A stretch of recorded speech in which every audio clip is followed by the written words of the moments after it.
Hello, നമ്മൾക്കിന്ന് വളരെ സിമ്പിളും അതുപോലെ തന്നെ ടേസ്റ്റി ആയിട്ടുള്ള ഒരു ചിക്കൻ ഫ്രൈ റെസിപ്പി കാണാം കേട്ടോ. അപ്പോൾ നമ്മൾ ചിക്കൻ ഇവിടെ കട്ട് ചെയ്ത് വൃത്തിയാക്കി എടുത്ത് വെച്ചിട്ടുണ്ട്. ഒരു മീഡിയം സ്മോൾ സൈസിലാണ് കേട്ടോ ചിക്കൻ എടുത്തിട്ടുള്ളത്. അപ്പോൾ അതിലോട്ടേക്ക് തന്നെ മുളക് പൊടി, മഞ്ഞൾപ്പൊടി, ഉപ്പ്, അതുപോലെ തന്നെ ചിക്കൻ മസാല, ആവശ്യത്തിനുള്ള ഗരം മസാല, അതുപോലെ തന്നെ പെപ്പർ പൗഡർ എന്നിവയാണ് കേട്ടോ ചേർത്തിട്ടുള്ളത്. അപ്പോൾ ഇതിലുള്ള ഗരം മസാല ഞാൻ എൻ്റെ വീട്ടിൽ തന്നെ ഉണ്ടാക്കിയെടുത്തതാണ്. നല്ല അടിപൊളി ഫ്ലേവറുള്ള ഗരം മസാലയാണ്. അതുകൊണ്ട് തന്നെ കുറച്ച് ചേർത്താൽ മതിയാവും കേട്ടോ. അപ്പോൾ അതൊക്കെ ചേർത്തിട്ട് നന്നായിട്ടൊന്ന് മിക്സ് ചെയ്തിട്ടൊരു മുക്കാൽ മണിക്കൂറോളം നമുക്കൊന്ന് റെസ്റ്റ് ചെയ്യാൻ വേണ്ടി മാറ്റി വെക്കണം കേട്ടോ. കൈകൊണ്ട് തന്നെ മിക്സ് ആക്കണം കേട്ടോ. ജസ്റ്റ് സ്പൂൺ കൊണ്ട് ഇളക്കിയാൽ പോരാ, കൈകൊണ്ട് തന്നെ മിക്സ് ആക്കി ചിക്കനിലോട്ടേക്ക് നല്ല രീതിക്ക് ഈ മസാലയൊക്കെ പിടിക്കുന്ന രീതിക്ക് തന്നെ ഒന്ന് ചെയ്ത് കൊടുക്കണം കേട്ടോ. അപ്പോൾ നമ്മൾ റെസ്റ്റ് ചെയ്ത് അത് എടുത്തിട്ടുണ്ട്. ഒരു മുക്കാൽ മണിക്കൂറോളം ഞാനിവിടെ റെസ്റ്റ് ചെയ്യാൻ വേണ്ടിയിട്ട് വെച്ചിട്ടുണ്ടായിരുന്നു കേട്ടോ. നെക്സ്റ്റ് ഞാൻ ഈ ഒരു ചീനച്ചട്ടിയിലാണ് കേട്ടോ ഇത് വറക്കാൻ വേണ്ടി വെച്ചിട്ടുള്ളത്. അതിലോട്ടേക്ക് വെളിച്ചെണ്ണയാണ് ചേർക്കുന്നത്. വേറെ വെജിറ്റബിൾ ഓയിൽസ് ഒന്നും ചേർക്കണ്ട. വെളിച്ചെണ്ണയിൽ തന്നെ പൊരിച്ചെടുക്കുന്നുണ്ട്. വെളിച്ചെണ്ണ ഒഴിച്ചിട്ട് ഇതുപോലെ തന്നെ ചിക്കൻ ഓരോന്നോരോന്നായിട്ട് ഇങ്ങനെ വെച്ച് കൊടുത്തിട്ടുണ്ട് കേട്ടോ. ഒരുപാട് വെളിച്ചെണ്ണേൻ്റെ ഒന്നും ആവശ്യമില്ല. നിങ്ങളിവിടെ കാണുന്നുണ്ടല്ലോ, മുങ്ങിക്കിടക്കൊന്നും വേണ്ട. ഈ ഒരു കുറച്ച് വെളിച്ചെണ്ണ മാത്രമേ എടുത്തിട്ടുള്ളൂ കേട്ടോ. അതങ്ങനെ ചേർത്ത് കൊടുത്തിട്ടുണ്ട്. അതുപോലെ തന്നെ തീ ഒരു മീഡിയം സിമ്മിലാണ് എടുത്ത് വെച്ചിട്ടുള്ളത്. അപ്പോൾ ചിക്കനൊക്കെ ഏതാണ്ട് കണ്ടോ ഒരു കളർ മാറുന്ന രീതിക്ക് വരുമ്പോൾ ഇത് ഏതാണ്ട് വെന്ത് വരുന്നുണ്ടെന്ന് കാണുമ്പോൾ നമുക്ക് ഇതിലോട്ടേക്ക് 3 ഐറ്റംസ് കൂടെ ചേർക്കാനുണ്ട്. മെയിനായിട്ട് ടേസ്റ്റ് ഇൻക്രീസ് ആകുന്ന ഐറ്റംസാണ് കേട്ടോ ഇത്.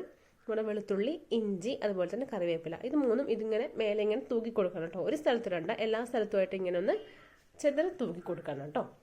എന്നിട്ട് ഒരു കുറച്ച് സമയം അത് അവിടെ നിന്ന് ഇങ്ങനെ വെളിച്ചെണ്ണേൻ്റെയും കൂടെ ഇങ്ങനെ പൊരിഞ്ഞോട്ടെ. അതിനുശേഷം എന്താ ചെയ്യേണ്ടതെന്ന് വെച്ചിട്ടുണ്ടെങ്കിൽ ഈ 3 ഐറ്റത്തിൻ്റെയും നല്ല ഫ്ലേവേർഡ് ആയിട്ടുള്ള 3 ഐറ്റംസാണ് നമ്മൾ ചേർത്തിട്ടുള്ളത്. അപ്പോൾ അതിൻ്റെ ഒരു സ്വാദൊക്കെ ഈ വെളിച്ചെണ്ണയിലേക്ക് ഊർന്നിറങ്ങിയിട്ടുണ്ടാവും. അപ്പോൾ ആ ഒരു വെളിച്ചെണ്ണ നമ്മുടെ ചിക്കൻ്റെ എല്ലാ ഭാഗത്തും എത്തുന്ന രീതിക്ക് ഇങ്ങനെ ഒന്ന് ജസ്റ്റ് ഒന്ന് വട്ടം ചുറ്റിച്ച് കൊടുക്കുക കേട്ടോ. അത് മസ്റ്റായിട്ട് നിങ്ങൾ ചെയ്ത് നോക്കൂ. നല്ല ഒരു ഫ്ലേവറൊക്കെ ചിക്കന് കിട്ടുന്ന ഒരു വഴിയാണ് കേട്ടോ ഇത്. അപ്പോൾ അങ്ങനെയൊക്കെ ചെയ്ത് ഏതാണ്ട് ചിക്കനൊക്കെ വെന്ത് വന്ന് എന്ന് നമുക്ക് തോന്നുമ്പോൾ നമുക്ക് സിം ഓഫ് ചെയ്ത് വെക്കാം. അപ്പം തന്നെ മറിച്ചിട്ടുണ്ട്. ചിലപ്പോൾ ഇതിൻ്റെ അടിയിൽ പിടിച്ചൊക്കെ പോകാനുള്ള ചാൻസ് ഉണ്ട്. ചിക്കൻ ജസ്റ്റ് പൊട്ടിയൊക്കെ പോകും. അപ്പോൾ അത് അധികം റിസ്ക് ഒന്നും എടുക്കട്ടെ. നമുക്കത് സിം ഓഫ് ചെയ്ത് വെക്കാം. കുറച്ച് സമയം കഴിഞ്ഞാൽ നമുക്കതൊന്ന് മറിച്ചിട്ട് കൊടുക്കാം കേട്ടോ. ചിക്കൻ ഒരുപാട് കരിഞ്ഞൊന്നും പോയിട്ടില്ല. നമുക്ക് എന്ത് ഒരു ഇതിലാണോ വേണ്ടത് ആ രീതിക്ക് തന്നെ ചിക്കൻ കിട്ടിയിട്ടുണ്ട് കേട്ടോ. നിങ്ങൾ കാണുമ്പോൾ തന്നെ മനസ്സിലാവുന്നില്ലേ, ഒരുപാട് കരിഞ്ഞൊന്നും പോയിട്ടില്ല, നല്ല രീതിക്ക് കിട്ടിയിട്ടുണ്ട്. അപ്പോൾ നമുക്ക് ഈ ഒരു ഭാഗം കൂടെ നമുക്കൊന്ന് നന്നായിട്ടൊന്ന് സിമ്മിൽ വെച്ചിട്ട് നെക്സ്റ്റ് മറിച്ചിട്ടതിന് ശേഷം മീഡിയത്തിൽ വെക്കണമെന്നില്ല, സിമ്മിൽ വെച്ചിട്ട് തന്നെ കുറച്ചധികം സമയം വെച്ചിട്ട് നമുക്കൊന്ന് സെറ്റാക്കി എടുക്കാം.